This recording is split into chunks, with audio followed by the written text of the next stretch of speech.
Hello बच्चों, मैं आशा करता हूँ कि आप लोग स्वस्थ होंगे, मस्त होंगे। तो चलिए आते हैं हम लोग अपनी क्लास पर। मोल कंसेप्ट। देखिए, मोल कंसेप्ट के अंदर लास्ट क्लास के अंदर हमने मोल कंसेप्ट को बहुत अच्छे से समझ लिया था कि मोल कंसेप्ट का क्या मतलब है। और हम लोगों ने मोल कंसेप्ट को रिलेट भी किया था कि अगर हमें मास निकालना हो तब हम मोल कंसेप्ट का किस तरीके से यूज़ कर सकते हैं, या फिर अगर हमें मास गिवन है, अगर हमें मोल्स निकालने हो तब हम किस तरीके से यूज़ कर सकते हैं, या फिर हम वॉल्यूम भी निकाल सकते हैं। ठीक है, इस तरीके से हम लोगों ने मोल कंसेप्ट का यूज़ वहाँ पर किया था। नंबर ऑफ मॉलिक्यूल्स निकालने के लिए भी हमने मोल कंसेप्ट का यूज़ किया था। आज हम आपके सामने कुछ और क्वेश्चंस करने जा रहे हैं मोल कंसेप्ट से रिलेटेड। तो कंसेप्ट देखिए, क्वेश्चंस करने का तरीका वही रहना चाहिए आपका। आप लोगों को वीडियो पॉज करनी है और एक बार क्वेश्चन को खुद से अटेम्प्ट करना है। उसका आंसर आप लोग कमेंट बॉक्स में डाल दीजिए। उसके बाद फिर आप देखिए कि आपके पास जो आंसर है वो आपने कमेंट कर दिया, और अब आप वीडियो को ऑन करिए और फिर उसके बाद आंसर को मैच कीजिए कि क्या आपका आंसर सही था या फिर नहीं था। देखिए, कमेंट इसलिए करना है आपको क्योंकि अक्सर ये होता है कि हम लोग क्वेश्चन को स्टार्ट करते हैं और क्वेश्चन को स्टार्ट करने के बाद यूजुअली हम लोग सोचते हैं कि नहीं, एक बार काम करते हैं, हम सॉल्यूशन देख लेते हैं। पर अगर आप अपने दिमाग में ये चीज़ फिट रखोगे कि हमें कमेंट करना है, तो कमेंट करने के बाद फिर आपके दिमाग में ये रहेगा कि भाई हमें करना ही पड़ेगा पहले। तो इसीलिए ये एक आपके पास ज़रूरत आ जानी चाहिए कि हाँ, ये हमें करना ही करना पड़ेगा। वरना आप लोग अगर कॉपी में सिर्फ करना है, किसी को दिखाना नहीं है, तो आप लोगों के दिमाग में वो चीज़ आएगी नहीं। ठीक है, तो मैं आपको बता रहा हूँ कि कोई भी अगर आप कमेंट करेंगे, आंसर्स लिखेंगे, तो उनको मैं एक बार देखूंगा ज़रूर। तो इससे क्या है कि आपके दिमाग में ये रहेगा कि हाँ सर, चेक करते हैं। चलिए स्टार्ट करते हैं हम अपने ऑल न्यूमेरिकल्स के साथ। लेकिन न्यूमेरिकल्स करने से पहले एक छोटे से टर्मिनोलॉजी को हम डिस्कस कर लेते हैं। ये टर्म है एटॉमिसिटी। देखो, एटॉमिसिटी की अगर हम बात करें, आपको नाम से ही पता लग रहा है कुछ एटम से रिलेटेड बात है ना। तो एटॉमिसिटी और कुछ नहीं होता। एटॉमिसिटी सिंपली क्या है, कितने एटम्स एक मॉलिक्यूल के अंदर हैं। ठीक है, एटॉमिसिटी क्या है, number of atoms present in a molecule. एक मॉलिक्यूल में जितने भी एटम्स प्रेजेंट है उसी को आप उसकी एटॉमिसिटी बोलोगे। तो बहुत आसान क्वेश्चन है, देखिए, number of atoms present in A molecule. ये प्लस का साइन सब समझते हो ना, प्रेजेंट के लिए लगाया गया है ना, प्रेजेंट। अगर मैं बात करूं H2, तो यहां पर बताओ कितने एटम है, एक और एक, दो है ना। हाइड्रोजन के दो एटम है, तो इसका मतलब इसकी एटॉमिसिटी क्या है, 2। नाइट्रोजन, इसकी भी 2 ही होगी, दो ही एटम है। क्लोरीन, ब्रोमीन, आयोडीन, सबकी यहां पर 2 है। ठीक है, अब दूसरी दूसरी एक सिचुएशन देखो। यहां पर अगर मैं बात करूं HCl की, ठीक है, HCl भी मैं एग्जांपल के तौर पे ले सकता हूं, या HBr ले सकता हूं, HI ले सकता हूं। ठीक है, HBr लिया या फिर मैंने HI ले लिया। अगर अब मैं बात करूं यहां पर, तो ये क्या है, हाइड्रोजन क्लोराइड, हाइड्रोजन ब्रोमाइड, ठीक है, हाइड्रोजन आयोडाइड, ये सब आपके सामने है। यहां पर अगर आप देखोगे तो यहां पर भी एटॉमिसिटी कितनी होगी, 2 ही होगी। क्यों? क्योंकि यहां पर भी 2 ही एटम है, ऊपर भी 2 ही एटम थे। लेकिन आप एक चीज को ध्यान से देखो कि ऊपर जो दोनों एटम है वो दोनों एटम सेम है। हाइड्रोजन है तो हाइड्रोजन के साथ हाइड्रोजन ही है, नाइट्रोजन है तो नाइट्रोजन के साथ नाइट्रोजन ही है, क्लोरीन है तो क्लोरीन के साथ क्लोरीन ही है, ब्रोमीन है तो ब्रोमीन के साथ ब्रोमीन ही है। यहां पर देखो, हाइड्रोजन के साथ क्लोरीन है, हाइड्रोजन के साथ ब्रोमीन है, हाइड्रोजन के साथ आयोडीन है। इसका मतलब नीचे वाले केस के अंदर आपको दिखाई दे रहा है कि यहां पर एटम्स अलग अलग हैं, जबकि ऊपर वाले केस के अंदर दोनों की दोनों एटम्स एग्जैक्टली सेम है। तो जब एटम्स सेम होते हैं तब हम इस्तेमाल करते हैं वर्ड होमो। क्यों सेम के लिए इस्तेमाल करते हैं हम, क्या, होमो। ठीक है, सेम किसको बताता है, होमो, और अलग किसको बताता है, हेट्रो। तो इसीलिए दोनों डायटोमिक है, बिल्कुल सही बात है, लेकिन ऊपर वाला क्या कहलाता है, होमो डायटोमिक, और नीचे वाला क्या कहलाता है, हेट्रोडायटोमिक। अगर मैं बात करूं O3 की अगर मैं बात करूं, या फिर अगर मैं बात करूं HCN, तो आप देखो O3 ऑक्सीजन के 3 एटम हैं, तो इसका मतलब आप समझ चुके हो कि ट्राई एटॉमिक तो ये होगा। यहां पर भी देखो हाइड्रोजन कार्बन नाइट्रोजन 3 एटम है, इसका मतलब आप समझ चुके हो कि ये भी ट्राई एटॉमिक होगा। लेकिन फिर से वही कहानी कि यहां पर O3 सारे एटम सेम है, तो इसका मतलब आप क्या लगा दोगे, होमो। क्या लगा दोगे, होमो। तो यहां पर बोलो होमो ट्राई एटॉमिक। ठीक है, क्या बोलोगे, होमो ट्राई एटॉमिक। और नीचे वाले केस में क्या बोलोगे, हेट्रो ट्राई एटॉमिक। इससे ज्यादा आपसे पूछेगा नहीं, पर अगर मान लो आपसे पूछ भी ले, 4 के लिए पूछ ले तो टेट्रा कर देना, 5 के लिए पूछ ले तो पेंटा कर देना। ठीक है, वो सब आप नेमिंग में पढ़ोगे, इसके लिए परेशान होने की आपको जरूरत नहीं है। ये आपको कंसेप्ट समझ में आया एटॉमिसिटी का। अगर आपको एटॉमिसिटी का कंसेप्ट समझ में आया तो चलिए हम वापस से आ जाते हैं क्वेश्चंस के ऊपर। कुछ क्वेश्चंस को हम लोग यहां पर डिस्कस करते हैं। एक क्वेश्चन चलिए हम लेते हैं यहां पर। आपको कैलकुलेट करना होगा ऑक्सीजन एटम्स 1 ग्राम O3 में। Calculate number of oxygen atoms in 1 gram O3। देखो 1 ग्राम ओजोन आपको दे रखा है, उसके अंदर आपसे पूछ लिया गया है नंबर ऑफ ऑक्सीजन एटम्स। अब अभी तक आपने क्या क्या निकाला है, अभी तक आपने मास निकाला है, आपने मॉलिक्यूल्स निकाले हैं, आपने वॉल्यूम निकाला है। ठीक है, कोई बात नहीं। अगर आपने ये सब चीजें निकाली हुई हैं तो आपको इतना तो पक्का पता है कि आप लोग निकालते किससे थे। आप हमेशा हर एक चीज को किस में बदल लेते थे, मोल्स में बदल लेते थे ना। मोल्स में बदल के फिर आपके लिए कैलकुलेशन करना बहुत आसान होता था, आपको मोल्स से हर कुछ करना आता है। तो पहले एक काम करो, इसे मोल्स में बदल लो। चलो बदलते हैं इसको मोल्स में। मोल्स में अगर बदलेंगे हम इसे तो यहां पर देखो नंबर ऑफ मोल्स के लिए फॉर्मूला क्या होगा, गिवन मास। गिवन मास कितना है, 1 ग्राम। मोलर मास कितना है, 48 है ना, 16 3 जा 48। देखो गिवन मास अपॉन में मोलर मास, ये फॉर्मूला है। तो मोलर मास कितना है यहां पर 48। तो ये तो आपके पास निकल कर आ गए नंबर ऑफ मोल्स। अब आपसे पूछा जा रहा है नंबर ऑफ ऑक्सीजन एटम्स, तो आपको ये फील आ रहा है कि आपसे नंबर पूछा जा रहा है ना। तो अगर नंबर पूछा जा रहा है तो नंबर ऑफ मॉलिक्यूल्स के लिए आप क्या किया करते थे, नंबर ऑफ मॉलिक्यूल्स के लिए आप नंबर ऑफ मोल्स को मल्टीप्लाई कर देते थे किससे, एवोगैड्रो नंबर से, या फिर आप बोल सकते हो किससे, 6.022 इंटू 10⁻23 से।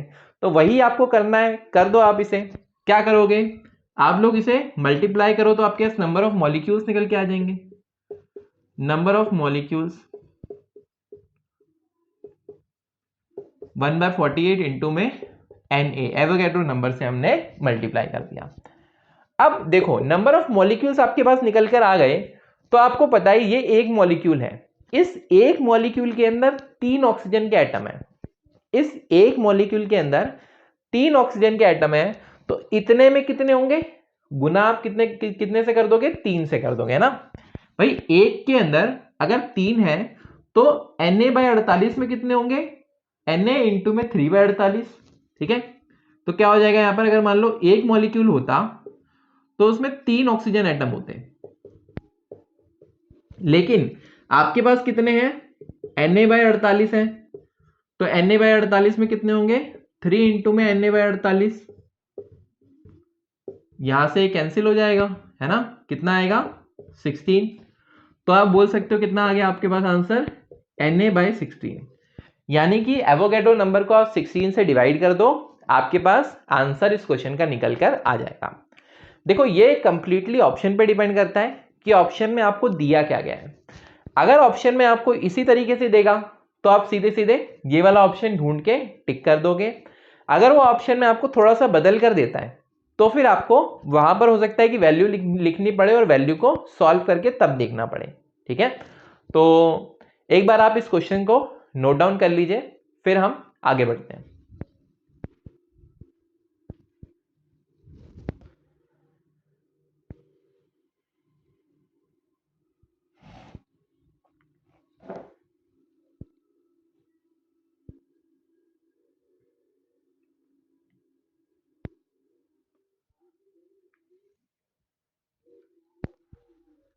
चलिए लिख लिया सबने, आगे बढ़े।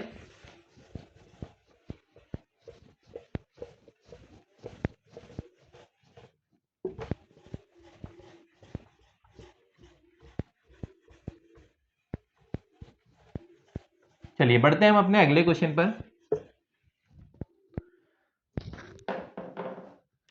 आपको maximum number of oxygen atom बताने हैं। Calculate maximum number of oxygen atom a b c d. ठीक है, maximum number of oxygen atom आपसे पूछा गया है। 3 ऑप्शन आपको, चलिए 2 ऑप्शन ही ले लीजिए। 2 ऑप्शन आपको दिए गए, 3 ऑप्शन इधर कर दिए और 1 4, 3 ही ऑप्शन कर देते हैं। चलिए 1 ग्राम O2, 1 ग्राम O3 इक्वल, ये आपको ऑप्शन दिए गए हैं। अब आपको नंबर ऑफ ऑक्सीजन एटम निकालना है कि किसके अंदर मैक्सिमम होगा। आप क्या करने वाले हो, अभी थोड़ी देर पहले आपने नंबर ऑफ ऑक्सीजन एटम निकालना सीखा था, किसी भी चीज के एटम निकालना आपने सीखा था। तो आप क्या करने वाले हो, चलिए सॉल्यूशन हम स्टार्ट करते हैं इस क्वेश्चन का। पर मैं फिर से वही बोलूंगा, सॉल्यूशन स्टार्ट करने से पहले आप एक बार वीडियो को पॉज करिएगा और इस क्वेश्चन का आंसर निकालिएगा, उसे कमेंट करके, उसके बाद ही आप आंसर को आगे देखिएगा। देखिए maximum number of oxygen atom हमसे पूछा है, तो हम एक काम करते हैं, सबसे पहले तो नंबर ऑफ ऑक्सीजन एटम दोनों ही केसेस में हम निकाल लेते हैं।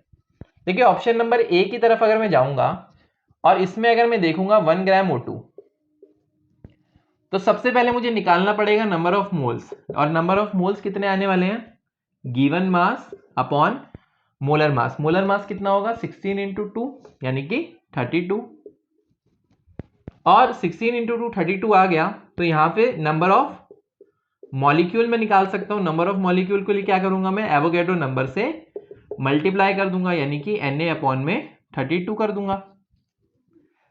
अगर मैं इसमें नंबर ऑफ ऑक्सीजन एटम निकालना चाहता हूं तो मुझे क्या करना पड़ेगा। अब देखिए एक मॉलिक्यूल के अंदर 2 ऑक्सीजन एटम है, तो Na/32 में कितने होंगे, Na/32 को आप किससे मल्टीप्लाई कर दोगे, 2 से। तो मल्टीप्लाई कर दो, Na upon 32 into 2, Na upon 16। B option, b option अगर आपको याद हो तो थोड़ी देर पहले ही आपने सॉल्व किया है, 1 ग्राम O3। यहां पर जब आपने निकाला था तो n कितना आया था आपका, 1/48, और नंबर ऑफ मॉलिक्यूल आपने निकाला था तो Na/48 किया था। जस्ट जो लास्ट वाला क्वेश्चन हमने किया था वो यही क्वेश्चन था। नंबर ऑफ ऑक्सीजन एटम हमने निकाले थे तो 3 से मल्टीप्लाई किया था और ये 1/16 आ गया था। जरा देखो ये भी Na/16 है और जो ऊपर आया था वो भी Na/16 है। इसका मतलब हम ये बोल सकते हैं कि जो ऑप्शन ए है और जो ऑप्शन बी है दोनों में ही हमारा आंसर सेम आ रहा है। तो आंसर जो होगा ऑप्शन नंबर सी हो जाएगा, दैट इज इक्वल हो जाएगा। ठीक है, यानी कि दोनों के दोनों क्या है, बराबर है। देखो अभी आपको लग रहा होगा कि इन क्वेश्चंस को सॉल्व करने में बहुत लंबा टाइम लग रहा है, बहुत लंबे लंबे क्वेश्चंस है ना, इतनी सारी वैल्यूज रखो। पर जैसे जैसे आपकी कैलकुलेशंस फास्ट होती चली जाएंगी वैसे वैसे आपको टाइम इन क्वेश्चंस को अटेम्प्ट करने में बहुत ही कम लगेगा। ठीक है, तो आप लोग केवल क्वेश्चंस की प्रैक्टिस करते चलिए, आपकी जो स्पीड है वो ऑटोमेटिकली बढ़ती चली जाएगी। बढ़ते हैं हम अपने अगले क्वेश्चन की तरफ। अगले क्वेश्चन में हमसे पूछा जा रहा है calculate number of carbon atoms in glucose. अब देखो मैंने आपको स्टार्टिंग की क्लासेस में जब मैंने आपको ये बताया था कि किस तरीके से मॉलिक्यूलर मास निकाल सकते हैं, तो उस समय पे मैंने कुछ इंपॉर्टेंट एग्जांपल्स भी आपको लिखवाए थे और ये उन्हीं इंपॉर्टेंट एग्जांपल्स में से एक है ग्लूकोज। ग्लूकोज का फॉर्मूला अगर किसी बच्चे को नहीं पता तो वो इस क्वेश्चन को अटेम्प्ट ही नहीं कर सकता। तो इसीलिए ग्लूकोज का फॉर्मूला बहुत ही इंपॉर्टेंट है, आपको मैंने पहले ही बताया था। ठीक है, तो ग्लूकोज के फॉर्मूले को आपको याद होना चाहिए। ग्लूकोज का फॉर्मूला क्या था, C6H12O6। क्या फॉर्मूला था, C6H12O6। ठीक है, number of carbon atoms in glucose. Glucose को हम मान लेते हैं अपनी तरफ से 1.8 kg।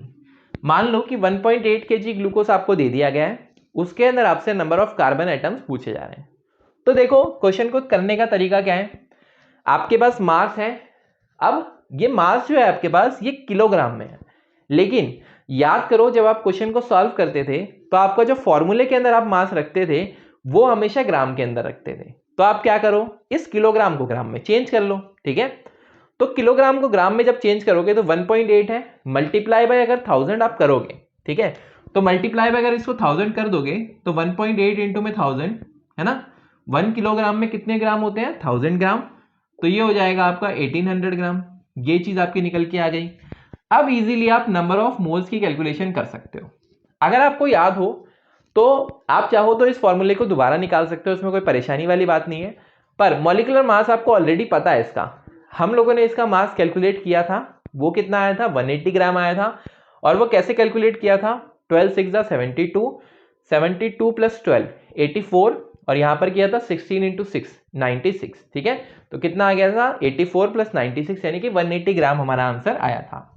तो देखिए 1800 तो हमारा गिवन मास हो गया, डिवाइडेड बाय, आप किससे डिवाइड करने वाले हो, मोलर मास से। मोलर मास से आप डिवाइड करो, मोलर मास कितना है, 180। ये अगर आप डिवाइड करोगे तो आपका आंसर आएगा 10। तो इसका मतलब नंबर ऑफ मोल्स जो आपके पास है वो 10 है। तो आपका ये सॉल्यूशन निकल के आ गया कि नंबर ऑफ मोल्स 10 है। नंबर ऑफ कार्बन एटम्स आपसे पूछा जा रहा है, तो सबसे पहले नंबर ऑफ मॉलिक्यूल निकाल लें हम। मॉलिक्यूल कितने होंगे भाई, आपको पता है मॉलिक्यूल निकालने के लिए हम क्या किया करते थे, नंबर ऑफ मोल्स को मल्टीप्लाई कर दिया करते थे, किससे, एवोगैड्रो नंबर से। तो मल्टीप्लाई कर दो यहां पर भी, 10 को आप मल्टीप्लाई कर दो Na से, तो आपके निकल कर आ जाएंगे नंबर ऑफ मॉलिक्यूल। अब आपको निकालना है कार्बन एटम। एक मॉलिक्यूल के अंदर कितने कार्बन एटम हैं, एक मॉलिक्यूल के अंदर 6 एटम है, तो इसका मतलब 10 Na में कितने होंगे, 6 इंटू 10 इंटू Na होंगे, ठीक है। तो यहां पर भी आप करोगे 6 इंटू 10 इंटू Na, आपका आंसर आ जाएगा 60 Na, ठीक है। नंबर ऑफ कार्बन एटम निकालने थे आपको, नंबर ऑफ मॉलिक्यूल आपके पास निकल के आ गए। नंबर ऑफ मॉलिक्यूल कितने निकल के आए, 10 Na।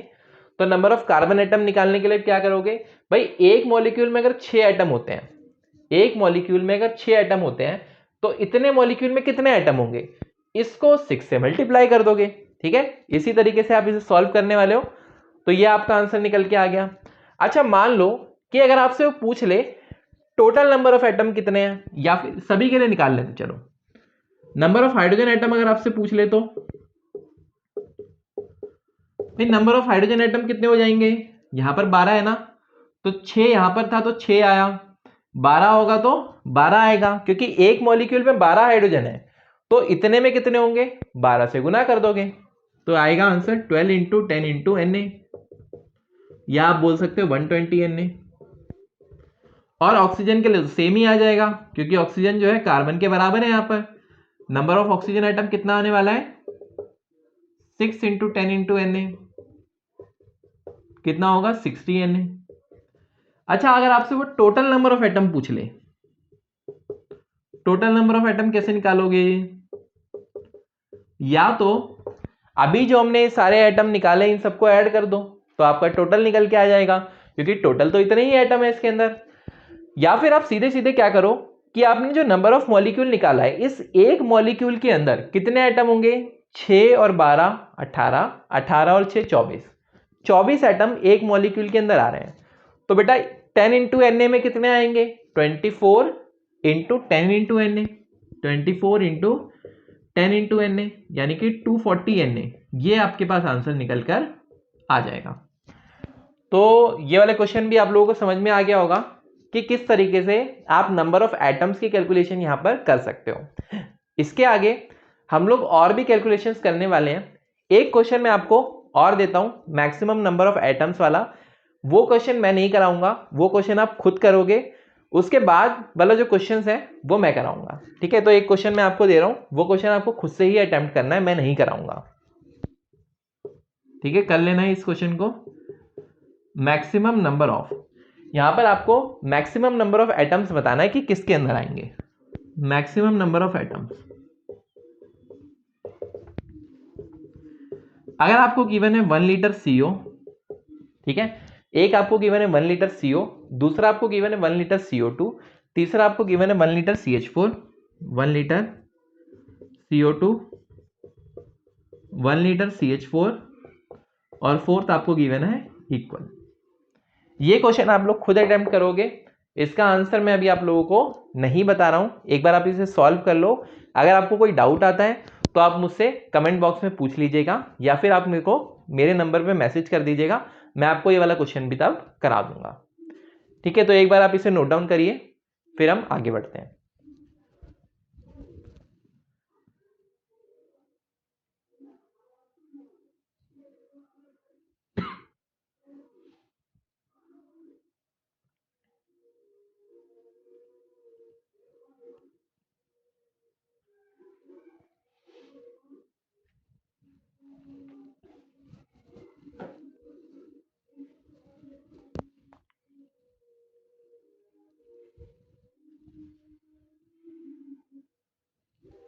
चलिए, नोट डाउन किया सबने?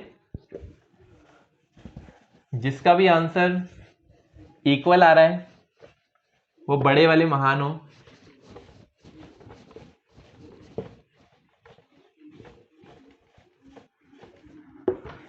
ठीक है, फिर आपसे महान कोई दुनिया में है नहीं।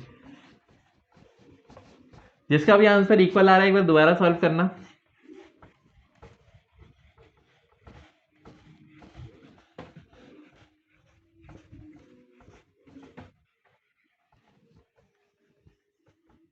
चलिए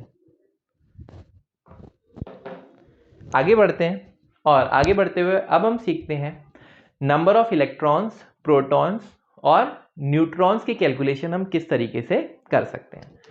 तो देखिए, आपके सामने एक क्वेश्चन है, to calculate number of electrons. इस क्वेश्चन के अंदर आपको नंबर ऑफ इलेक्ट्रॉन्स कैलकुलेट करने हैं। ठीक है, चलिए पहले एक इजी सा क्वेश्चन से हम स्टार्ट करते हैं। To calculate number of electrons in 1.8 gram water. आपको 1.8 ग्राम वाटर दे रखा है, आपको उसके अंदर नंबर ऑफ इलेक्ट्रॉन्स कैलकुलेट करने हैं। देखिए, कैलकुलेशन का तरीका फिर से वही रहेगा। आप सबसे पहले क्या करो, नंबर ऑफ मॉलिक्यूल्स निकाल लो। ठीक है, एक बार जब आप नंबर ऑफ मॉलिक्यूल्स पे पहुंच गए तो फिर उसके बाद आप इलेक्ट्रॉन्स भी कैलकुलेट कर सकते हो। तो चलिए हम शुरू करते हैं, और सबसे पहले हम नंबर ऑफ मोल्स पे पहुंचते हैं, और नंबर ऑफ मोल्स से हम पहुंचेंगे नंबर ऑफ मॉलिक्यूल्स पे। तो क्या करने वाले हो, सबसे पहले नंबर ऑफ मोल्स निकालने का तरीका आपको पता है, given mass divided by molar mass.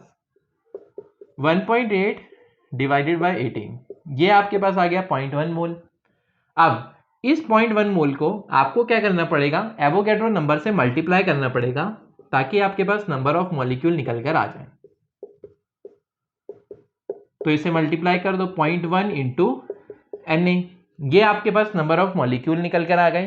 अब आपको कैलकुलेशन करनी है नंबर ऑफ इलेक्ट्रॉन की। तो आप ये सोचो कि अगर एक मॉलिक्यूल वाटर का लिया जाए तो उसके अंदर कितने इलेक्ट्रॉन्स होते हैं।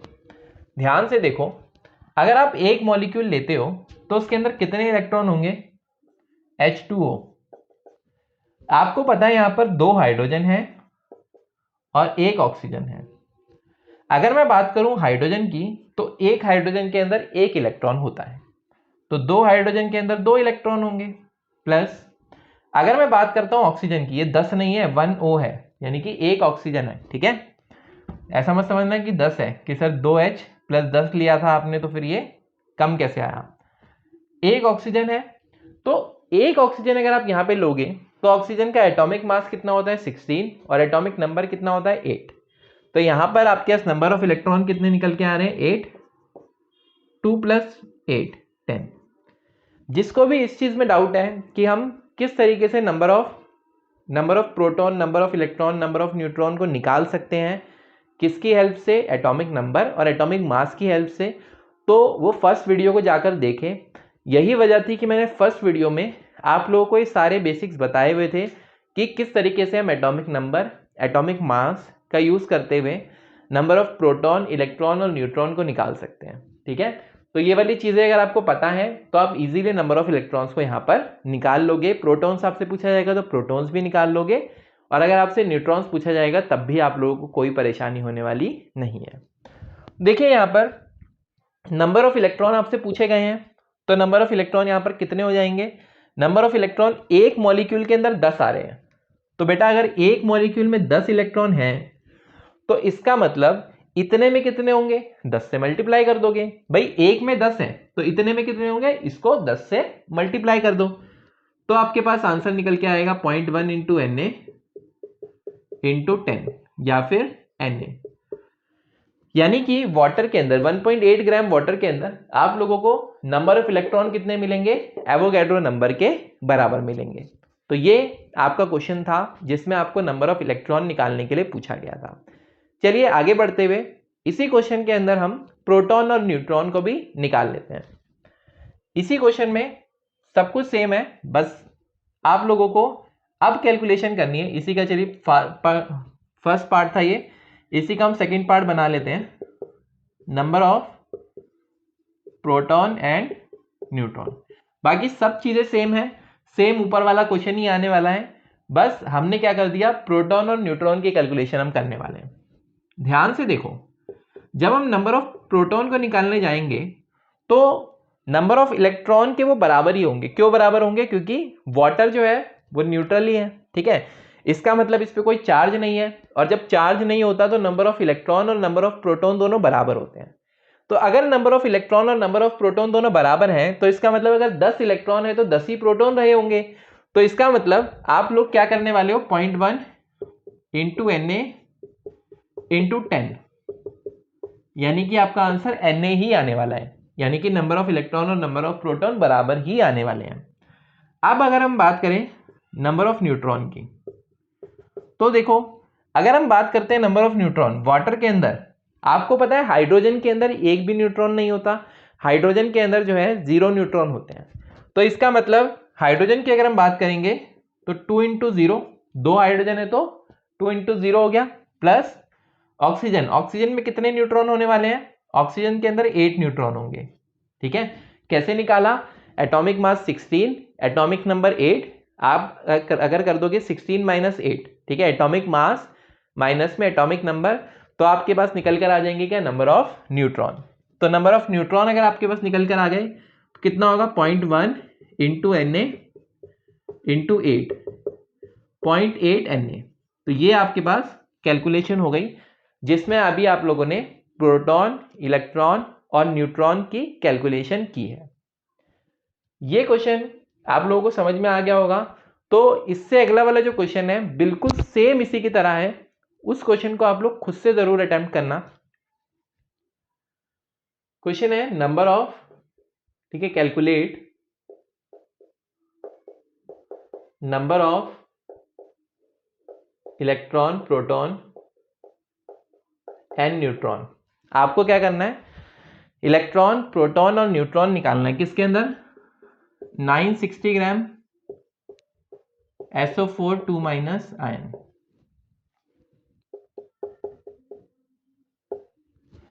फिर से मैं ये कहूंगा, वीडियो को पॉज करिए और उसके बाद क्वेश्चन को सॉल्व करने की कोशिश कीजिए। देखिए आपको क्वेश्चन खुद से सॉल्व करना बहुत जरूरी है। अगर आप क्वेश्चन खुद से सॉल्व नहीं करोगे तो फिर आप लोगों का सिलेक्शन नहीं हो पाएगा, क्योंकि आप लोगों ने अगर खुद से क्वेश्चन नहीं किया, आपने सोचा कि टीचर ने क्वेश्चन करा दिया है, ठीक है, फिर उससे फर्क नहीं पड़ता कि आप मुझसे पढ़ रहे हो, किसी और टीचर से पढ़ रहे हो, किसी भी टीचर से पढ़ रहे हो, पर अगर आप लोगों ने खुद से क्वेश्चन को अटेम्प्ट नहीं किया तो इसका मतलब आपकी वो समझ डेवलप ही नहीं हो पाएगी। आपको उस समय क्लास में तो लगेगा, क्लास में बड़ा अच्छा लगता है कि हाँ सर ने आज इतने क्वेश्चन करा दिए, आज सर ने 50 क्वेश्चन करा दिए क्लास में, पर अगर आप खुद जाके उसको नहीं देखोगे ना तो वो 50 क्वेश्चन आपके लिए वो या तो 5 क्वेश्चन ही रहेंगे या फिर वो बिल्कुल जीरो हो जाएंगे, क्योंकि आपको वो आते नहीं होंगे, आपको लगेगा कि आते हैं। एक चीज होती है ना जिसे हम कहते हैं भ्रमजाल, हमें लगता है कि हाँ ये चीज है, पर असल में कई बार वो चीज हमारे आसपास नहीं होती, ठीक है। तो इसीलिए इससे बच के रहना और अपने आप क्वेश्चंस को ट्राई करना। देखिए number of proton, electron and neutron हमें निकालना है, बहुत ही आसान क्वेश्चन है। फिर से आप लोगों को क्या दे रखा है, गिवन मास। अब आपको फिर से नंबर ऑफ इलेक्ट्रॉन, नंबर अगर निकालना है तो आप समझ गए होगे कि नंबर ऑफ मॉलिक्यूल्स की तरफ आप जाने की कोशिश करोगे। तो नंबर ऑफ मॉलिक्यूल्स की तरफ जाने के लिए क्या करोगे, गिवन मास डिवाइडेड बाय क्या कर दोगे आप, मोलर मास। मोलर मास क्या होगा, 32 और 16 चौके 64, यानी कि 96 किसी के दिमाग में ये तो नहीं आ रहा कि सर 2 इलेक्ट्रॉन एक्स्ट्रा हैं तो उनका भी मास लेना चाहिए। अगर किसी के दिमाग में ये क्वेश्चन आ रहा है तो आप जाकर दोनों के मास को कंपेयर कर लेना।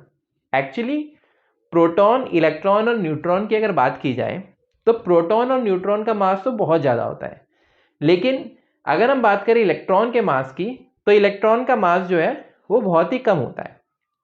अगर मान लो कि आप लोगों को 4 हाथी दे रखे हैं ना, कि 4 हाथी हैं आपके पास, उनका मिला के वजन 40,000 किलो है कुछ लगभग, उनका मिला के वजन कुछ 40,000 किलो है, और आपके पास 2 चिड़िया और आ गई, ठीक है, 40,000 किलो वजन था, आपके पास 2 चिड़िया और आ गई, उनका मान लो वजन है 100 ग्राम वजन है, ठीक है, 100 ग्राम एक चिड़िया का, 100 ग्राम दूसरी चिड़िया का। तो आप अगर मान लो कि आपसे कोई वजन पूछेगा कि भाई इनका बताओ कितना वजन है, तो आप क्या बोलोगे उसको वजन बताते हुए? आप ये बोलोगे कि 40,000 किलो है और 200 ग्राम है, या फिर आप सीधे सीधे ये बोल दोगे, वजन ही तो पूछा है ना भाई उसने, तो आप क्या बोल दोगे, 40,000 किलो वजन है, तो कोई फर्क पड़ जाएगा क्या बहुत बड़ा? नहीं। सेम इसी तरीके से इलेक्ट्रॉन, प्रोटॉन और न्यूट्रॉन की भी कहानी है। प्रोटॉन और न्यूट्रॉन जो वो हाथी हैं, और इलेक्ट्रॉन जो है वो समझ लो चींटी है या फिर चिड़िया है, जिसका वजन अगर आप लोग लोगे तो भी ठीक है, नहीं लोगे तो भी ठीक है। पर एक्चुअली हम यहाँ पे वजन क्यों छोड़ देते हैं इसका, मोलर मास में हम कभी भी इलेक्ट्रॉन का मास नहीं लेते, क्योंकि इससे बेकार में हमारी जो कैलकुलेशंस है वो टफ हो जाएंगी, ठीक है। तो इसलिए मोलर मास में हमेशा इलेक्ट्रॉन्स के मास को हम नेग्लेक्ट कर देते हैं, क्योंकि बहुत ही छोटा होता है, ठीक है। कहीं पे जाके बिल्कुल पॉइंट्स में वैल्यू बढ़ाने वाला है तो उससे कोई फर्क पड़ने वाला हमारी कैलकुलेशन पे नहीं है। तो number of moles given mass upon में मोलर मास, मोलर मास कितना 96, कितना हो जाएगा 10 मोल। फिर से नंबर ऑफ मॉलिक्यूल निकालोगे,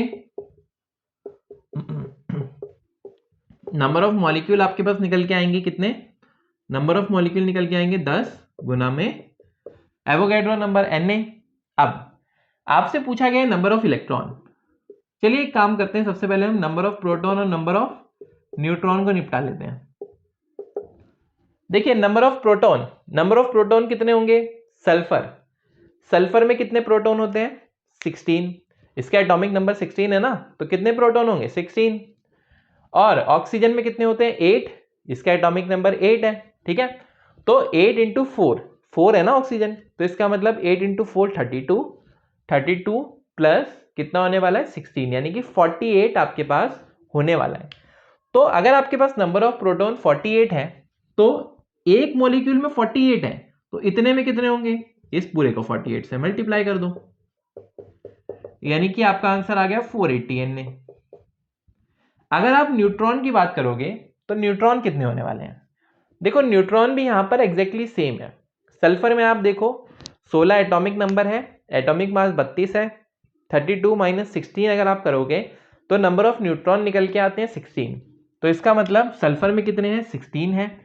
और ऑक्सीजन में अगर आप देखोगे तो ऑक्सीजन का एटॉमिक मास 16 है और एटॉमिक नंबर 8 है, 16 माइनस 8 फिर से 8 निकल के आते हैं, 8 इंटू 4 अगेन 32, ठीक है, वही सेम निकल के आएगा।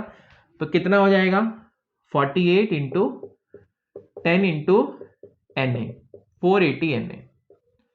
लेकिन जब आप इलेक्ट्रॉन की बात करोगे तो कहानी बदल जाएगी, ध्यान रखना आपकी बात।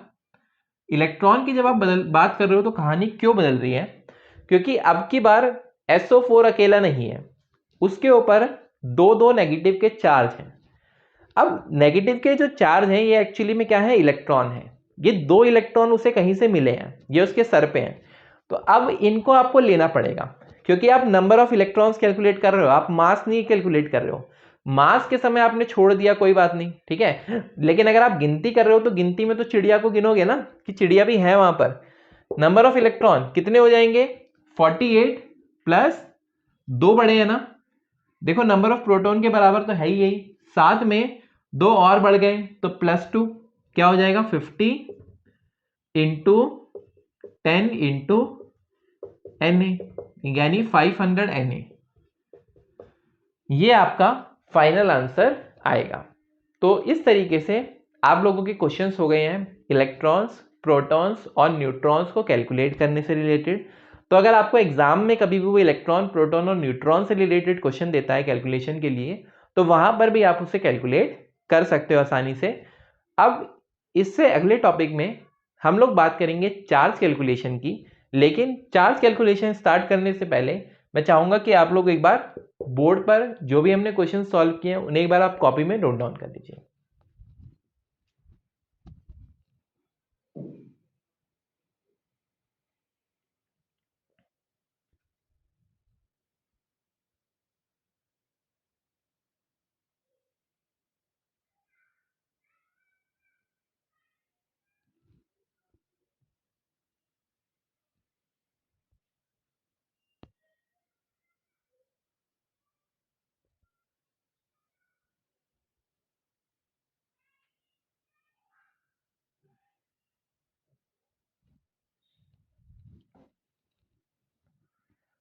चलिए, आप लोगों ने लिख लिया होगा। अगर जिसने भी नहीं लिखा है तो वीडियो को पॉज करके लिख लेना।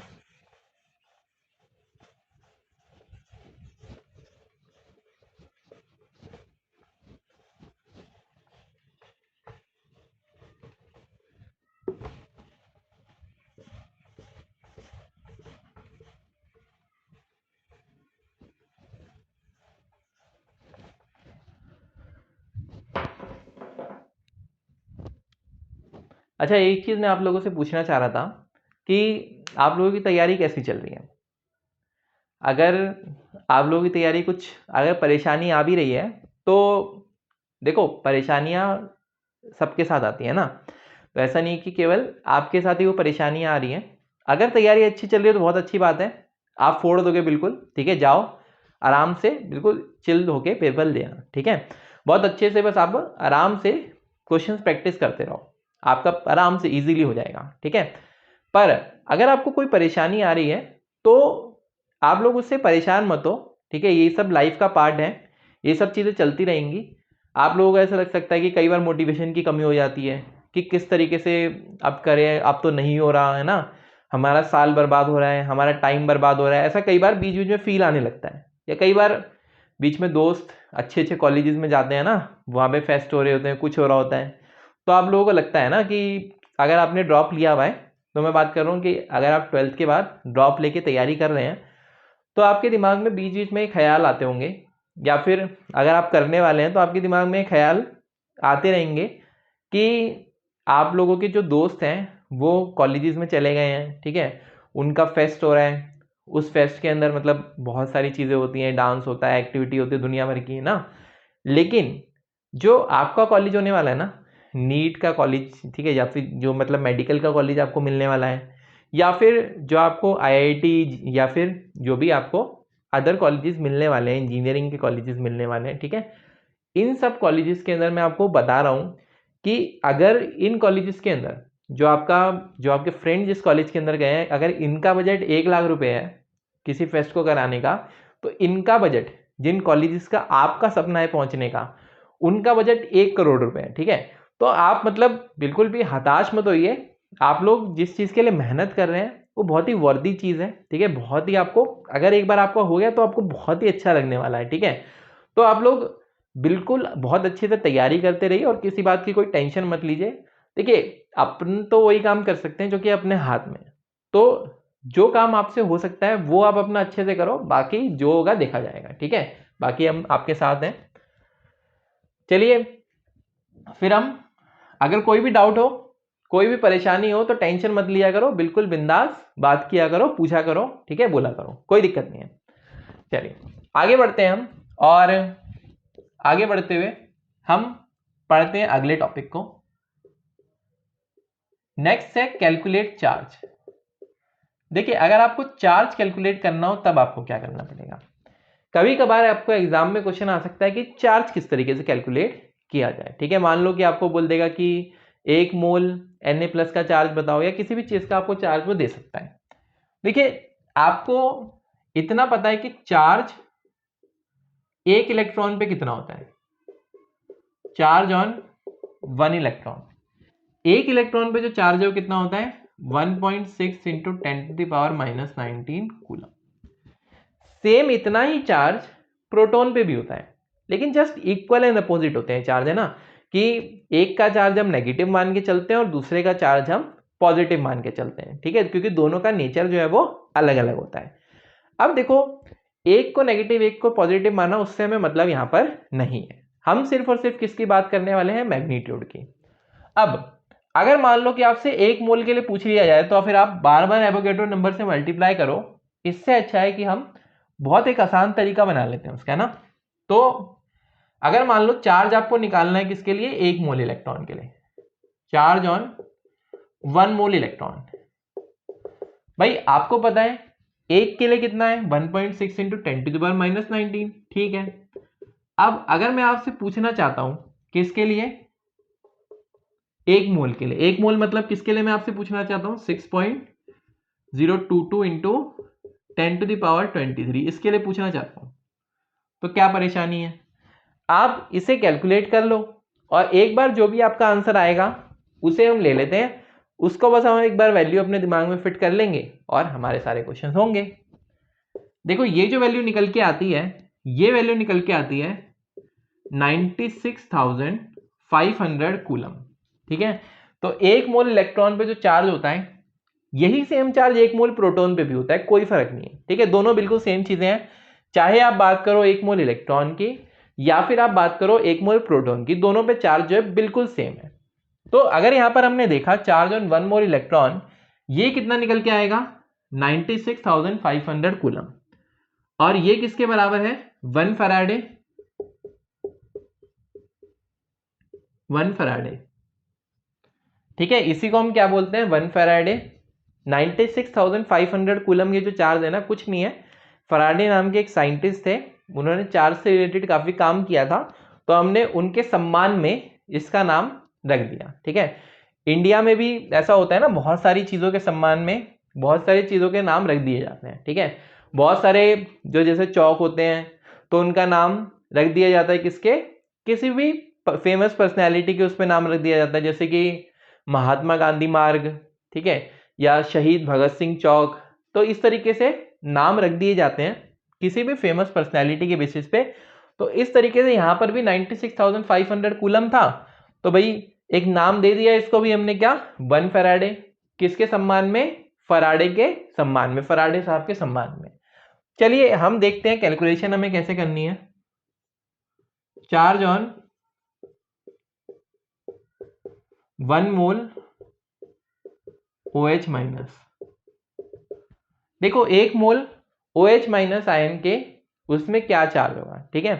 तो अब देखो 1 मोल आपके पास गिवन है OH माइनस, OH माइनस में अगर आप देखोगे तो यहां पर आपको देखना है कि एक इलेक्ट्रॉन यहां पर क्या है, एक्स्ट्रा है, ठीक है, एक इलेक्ट्रॉन इस आयन पे क्या है, एक्स्ट्रा है। 1 मोल में कितना एक्स्ट्रा हो जाएगा, 6.022 इंटू 10⁻23, पर कोई परेशानी नहीं है, हमने 1 मोल इलेक्ट्रॉन का ऑलरेडी निकाला हुआ है जो कि कितना है, 96,500 कूलम, ठीक है। तो लिख दो इसी वैल्यू को, 96,500 कूलम, तो यही आपका क्या हो गया, charge on 1 mole OH minus ion. अच्छा कोई बच्चा ये दिमाग तो नहीं लगा रहा कि सर आप 1 मोल OH माइनस आयन पे चार्ज की बात कर रहे हो, तो लेकिन इसके अंदर एक इलेक्ट्रॉन तो होता नहीं है, इसके अंदर तो ज्यादा इलेक्ट्रॉन होते हैं, ऑक्सीजन के 8 इलेक्ट्रॉन होते हैं, हाइड्रोजन का 1 इलेक्ट्रॉन होता है, और 1 इलेक्ट्रॉन ऊपर से दिया तो इसका मतलब 10 इलेक्ट्रॉन हो गए। लेकिन थोड़ा और रुको और इस चीज को भी ध्यान दो कि यहां पर सिर्फ और सिर्फ 8 और 1 9 इलेक्ट्रॉन नहीं है, साथ साथ 9 प्रोटॉन भी है। तो इलेक्ट्रॉन और प्रोटॉन का जो चार्ज है वो आपस में हम क्या मान लेंगे, 0। हमें केवल किसकी कैलकुलेशन करनी है, सिर्फ और सिर्फ इस -1 चार्ज की कैलकुलेशन करनी है, ठीक है। अगर वो आपसे सारे इलेक्ट्रॉन्स का पूछे तब आपको केवल कैलकुलेट करके बताना है, या फिर अगर वो आपसे सारे प्रोटॉन्स का पूछे तब आपको अलग से कैलकुलेट करके बताना है, वरना आपको अपना फालतू दिमाग नहीं लगाना है, सिर्फ और सिर्फ यहां पर जो ऊपर चार्ज दिया गया है उसी के बेसिस पे आपको अपना आंसर देना है। चलिए और कुछ क्वेश्चंस लेते हैं हम इससे रिलेटेड।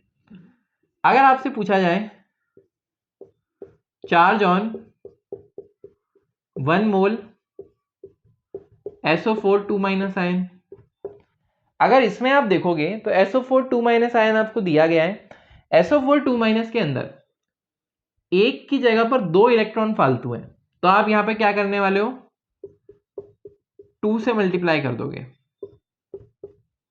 ठीक है, 2 इंटू 96500, तो ये आपका फाइनल आंसर होगा, है ना। तो 965 को अगर आप 2 से मल्टीप्लाई करोगे तो आपका कितना आंसर आएगा, ये आपका हो जाएगा 19,300, 1,93,000, हाँ, यही आंसर आने वाला है, 1,93,000 कूलम। 5 दूनी 10, 6 दूनी 12, 13, 1 हासिल, 9 दूनी 18, 19, बिल्कुल 1930 ये और 2 जीरो ये, तो आपका आंसर क्या आ जाएगा, 1,93,000 कूलम। हो सकता है कि आपको वो सॉल्व करने की भी जरूरत ना पड़े, आपको सीधे सीधे इस तरीके से ही क्वेश्चन के अंदर रिप्रेजेंट करके दे रखा हो। कई बार आपको क्वेश्चन के अंदर वो सीधे सीधे 96,500 की जगह पर आपको 1 फैराडे की जगह पर F लिखकर भी वो दे सकता है। हो सकता है वो आपसे क्वेश्चन में जब एग्जाम में पूछेगा तो आपको वहां पर F लिख कर दे, तो आपको आंसर F में देना होगा। देखिए किस तरीके से वो क्वेश्चन को पूछ सकता है। अगर आपसे पूछा जा रहा है find the charge on 1 mole Al3 plus ion, आपसे चार्ज पूछा गया है किस पे, 1 मोल Al3 प्लस आयन पे चार्ज पूछा गया है, तो आप क्या करोगे यहां पर, ऑप्शंस भी चलिए मैं आपको दे देता हूं यहां पर, F, F/3, 2F, 3F, ये ऑप्शंस आपके सामने दे रखे हैं। अब आपको कहीं पर भी उसने 96,500 कूलम नहीं लिख के दिया है या फिर पूरी पूरी न्यूमेरिकल वैल्यू नहीं दी है, पर आप ये जानते हो कि 96,500 कूलम, जिसे हम 1 फैराडे भी बोलते हैं, उसे हम F भी लिख सकते हैं। तो आपको यहां पर ये जो F लिख कर दिया है इसका मतलब वही है 1 फैराडे या फिर 96,500 कूलम। तो आपको कुछ भी नहीं करना, आपको उसी तरीके से अपना चार्ज कैलकुलेशंस करनी है। देखिए charge on 1 mole Al3 plus ion, अब आपको ये चीज समझनी पड़ेगी कि एल्यूमिनियम जो है इसके पास 3 इलेक्ट्रॉन की कमी है, 3 इलेक्ट्रॉन की कमी है, या फिर मैं बोल सकता हूं कि इलेक्ट्रॉन से प्रोटॉन कितने ज्यादा है, 3 ज्यादा है, ठीक है, इलेक्ट्रॉन से प्रोटॉन कितने ज्यादा है, 3 ज्यादा है। क्यों, क्योंकि एल्यूमिनियम में, अगर एल्यूमिनियम की हम बात करें तो इसका एटॉमिक नंबर होता है 13, 13 अगर हम बात करें तो इसके पास पहले 13 प्रोटॉन थे, 13 ही इलेक्ट्रॉन थे, लेकिन जब इसमें से 3 इलेक्ट्रॉन निकल गए तो अब इसके पास 13 प्रोटॉन तो बचे हुए हैं, लेकिन अब इसके पास इलेक्ट्रॉन सिर्फ और सिर्फ 10 हैं। तो अब अगर आप कैलकुलेशन करोगे तो इसके पास 3 का चार्ज बचा हुआ है, ठीक है, +3 का चार्ज बचा हुआ है। अब इस +3 के चार्ज को 1 मोल के लिए जब आप निकालोगे तो 1 मोल का चार्ज कितना होता है, 96,500 कूलम, तो 3 का चार्ज कितना हो जाएगा, ठीक है, 3 अगर एक की जगह पे चार्ज होता, लेकिन अब यहां पर कितने चार्जेस है, 3 चार्जेस, यानी कि 3 प्रोटॉन है तो 3 की वजह से चार्ज लगेगा। तो 96,500 को अब आपको किससे मल्टीप्लाई करना पड़ेगा, 3 से यहां पर मल्टीप्लाई करना पड़ेगा। तो ये कितना हो जाएगा, 9 × 27, 27 और ये 2850, 2850, 2850, 2895, 289500, यही आंसर आएगा। 2,89,500 कूलम। कैलकुलेट करके देख लो, 965 इंटू 3, 5 3 15, 6 3 18, 19, 27, 28, बिल्कुल ये आंसर आपका आ जाएगा 2,00,000, ठीक है, 89,500 कूलम। ये आपका आंसर यहां पर आ गया है। तो इस तरीके से आप कैलकुलेशंस कर सकते हो किसकी, चार्ज की। अब चार्ज से रिलेटेड मुझे उम्मीद है आप लोगों को चार्ज वाले क्वेश्चन समझ में आ गए होंगे। चार्ज से रिलेटेड कुछ क्वेश्चंस मैं आप लोगों को होमवर्क के लिए दे रहा हूं, लेकिन उन क्वेश्चंस को होमवर्क के लिए देने से पहले आप एक बार इसे नोट डाउन कर लीजिए।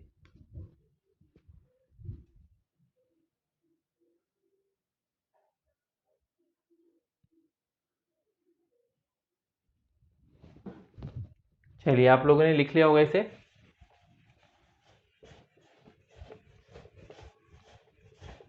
तो कुछ क्वेश्चंस मैं आप लोगों के लिए दे रहा हूं, उन क्वेश्चंस को आप जरूर सॉल्व करके आइएगा।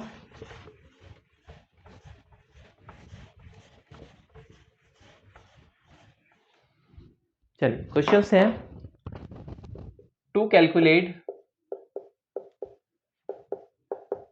चार्ज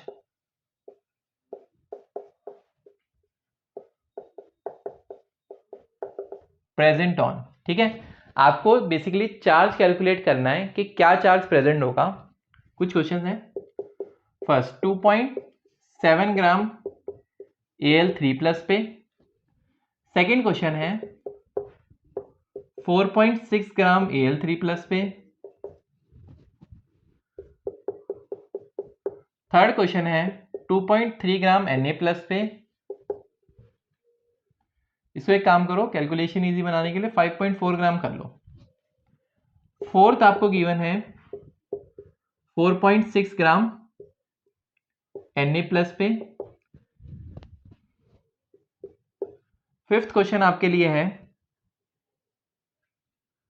SO4 2- हम लोग ले चुके हैं, तो चलो अब की बार कुछ और आप ले लो। He2+ आप ले लो, He2+ पे। ठीक है, अब की बार आपको 4 ग्राम He2+ दे दिया, इस पे निकालो। 8 ग्राम He2+ पे निकालो। इसी तरीके से आप Cl- के लिए भी निकाल सकते हो। आपको 35.5 ग्राम Cl- दिया गया है। तो ये क्वेश्चंस आप लोग ट्राई करके आना, और इन क्वेश्चंस के आंसर आपकी कॉपी में नेक्स्ट टाइम होने चाहिए। और फिर इसके बाद अगर आपको इन क्वेश्चंस के अंदर कोई भी डाउट होगा तो आप हमेशा की तरह मुझसे पूछ लेना, और उस नेक्स्ट क्लास के अंदर हम लोग इनके आंसर्स को डिस्कस कर लेंगे। चलिए, उम्मीद करता हूं आप लोग स्वस्थ होंगे, मस्त होंगे और पढ़ाई में व्यस्त होंगे। Good bye.